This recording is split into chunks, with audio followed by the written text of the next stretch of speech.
have some news that's coming in on account of India's National Security Advisor Ajit Doval traveling to Beijing. Remember, he's in there. He is there to hold key talks with Chinese Foreign Minister Wang, and in fact, remember, this is after the border situation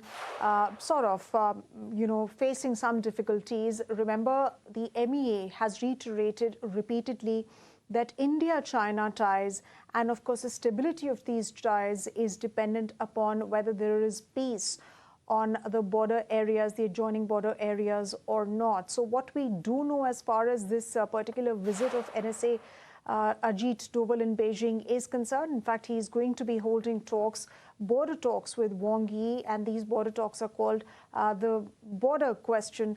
And in fact, these are going to happen tomorrow. And he is there for the 25th meeting on border issues. Remember, this is also happening ahead of Prime Minister Modi and President Xi Jinping's travel to the SCO summit in Kyrgyzstan. And of course, then thereon, there we do have the BRICS summit slated for 12th and 13th.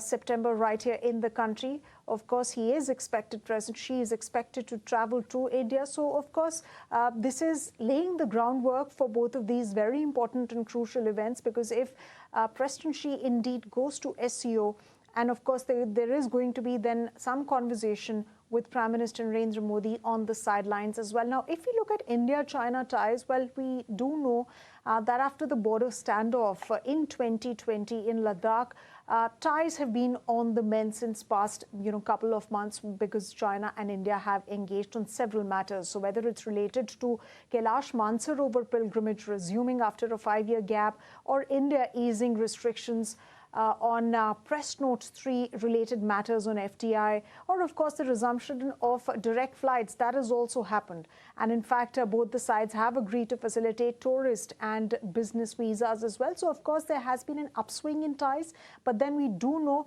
that some questions pertaining to border areas, they still persist. A lot of progress has been made, but much remains to be done, and which is why Ajit Doval is in China to take forward those talks on border issues and, of course, on the boundary question, because matters relating to border issues are most serious. But